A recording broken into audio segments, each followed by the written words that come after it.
In this lesson, we'll begin exploring the most common topics in C2 level English certification exams. It's very important to keep in mind the purpose of these lessons. This is simply an initial introduction to topics frequently used in these exams. They should be viewed as a collection of key ideas to serve as a guide should the topic appear in either the speaking or writing exam. It's crucial to familiarize yourself with the advanced vocabulary presented in these lessons. While the register used meets the expectations of the CEFR, Common European Framework of Reference for Languages, standard for a strictly formal register, the proposed structure is not the final one for the written exams. We'll cover this later. The key ideas, register, and advanced vocabulary will be the focus.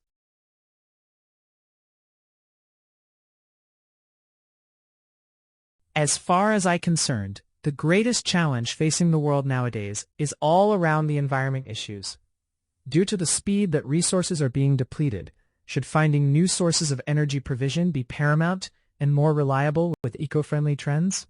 Indeed, stopping abusive dependence on fossil energy must be a pivotal priority to humankind. Since nature is the heritage our grandchildren are going to receive in the future, we should unite efforts nowadays to achieve the goal of living in a cleaner planet. Therefore, despite the high costs of implementation and maintenance of wind farms, this solution must have been taken into consideration to reduce compromising high levels of pollution in the planet.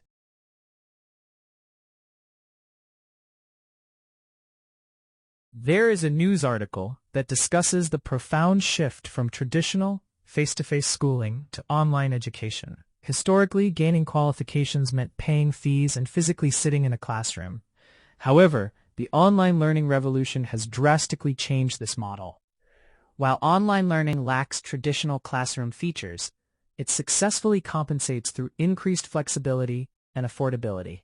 Students can now access recorded lectures at their own convenience to review material. Furthermore, the text highlights that online platforms often enhance teacher-student engagement through personalized one-on-one sessions.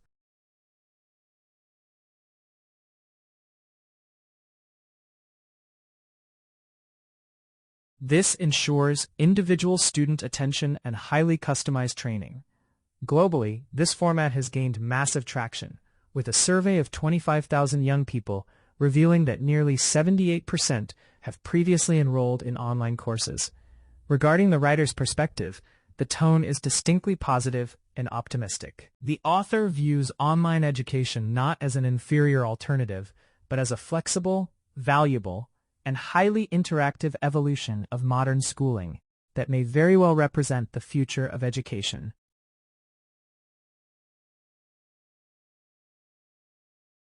In my opinion, the article accurately captures the undeniable benefits of online learning, particularly regarding accessibility.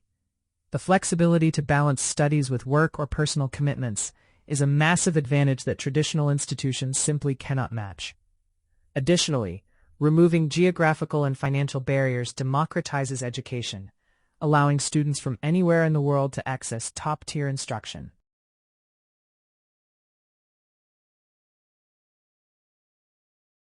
However, I believe the text overlooks a few significant drawbacks. For instance, online learning requires an immense amount of self-discipline, and many students struggle without the rigid structure of a physical classroom. Moreover, it lacks the spontaneous, face-to-face social interactions that are vital for networking and developing soft skills.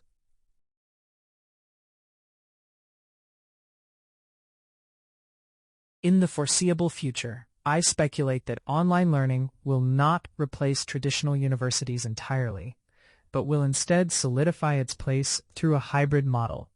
Therefore, I predict we will see advanced virtual reality (VR) classrooms that simulate a physical campus environment, resolving the current issues of isolation and lack of interaction. Ultimately, while online education will continue to dominate professional development and adult certifications, physical schools will remain essential for early childhood development in collaborative, hands-on fields.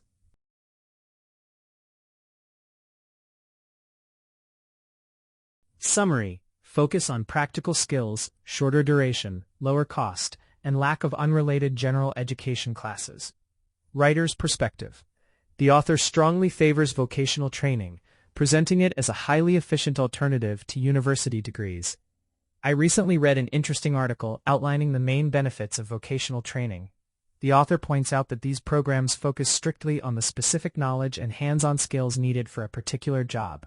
Consequently, students do not waste time on unrelated general education courses, allowing them to dive straight into their career passions. Furthermore, it is highlighted as a highly efficient alternative to traditional university tracks, because it requires significantly less time and money. Overall, the writer holds a highly positive point of view, strongly advocating for vocational education as a practical and cost-effective pathway to employment.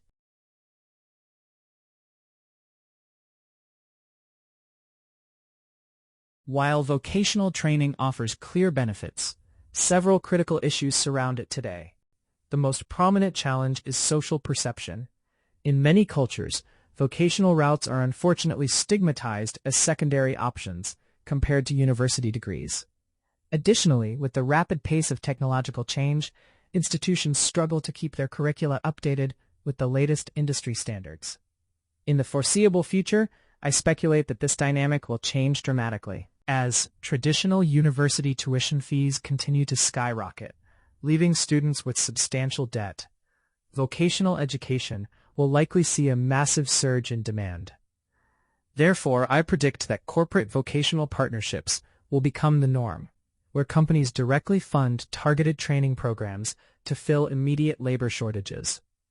Ultimately, vocational training will evolve from a one-time alternative into a continuous system for lifelong upskilling.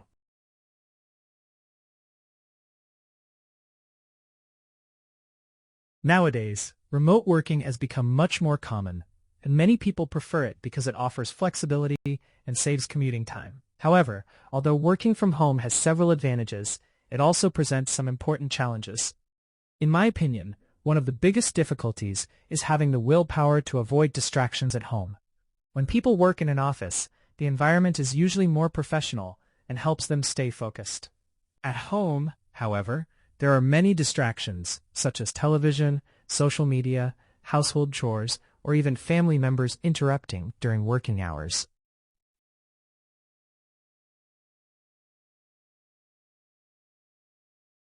For this reason, self-discipline is extremely important.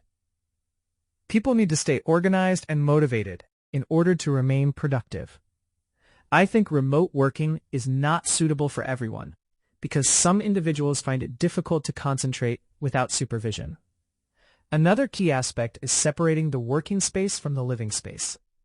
This is essential, because working in places associated with relaxation, like the bedroom or the sofa, can make it harder to disconnect from work later. Ideally, people should create a specific area dedicated only to work, even if it is just a small desk in a quiet corner of the house.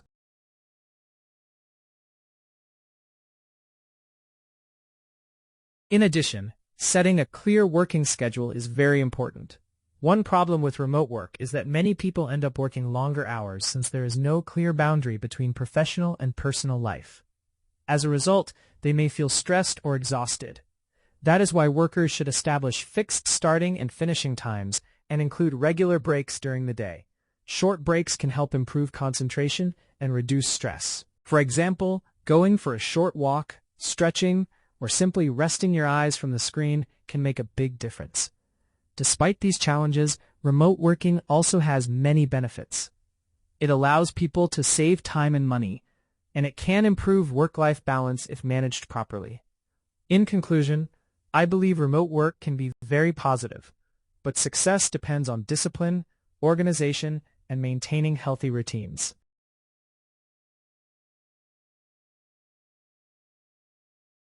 Please, you can stop the video as many times as needed to hear again or for pronunciation checking purposes. In traditional classes, I provide the translation, but in these advances I prefer leave it at your own, which it is a fantastical idea since improves your participation and engagement with the lesson, and fostering a more complex cognitive process that eventually would lead to a reinforcement of unfamiliar vocabulary and advanced expressions. Those highlighted in blue require your attention since they represent phrases containing advanced vocabulary often found at the CEFR C2 proficiency level. Good luck.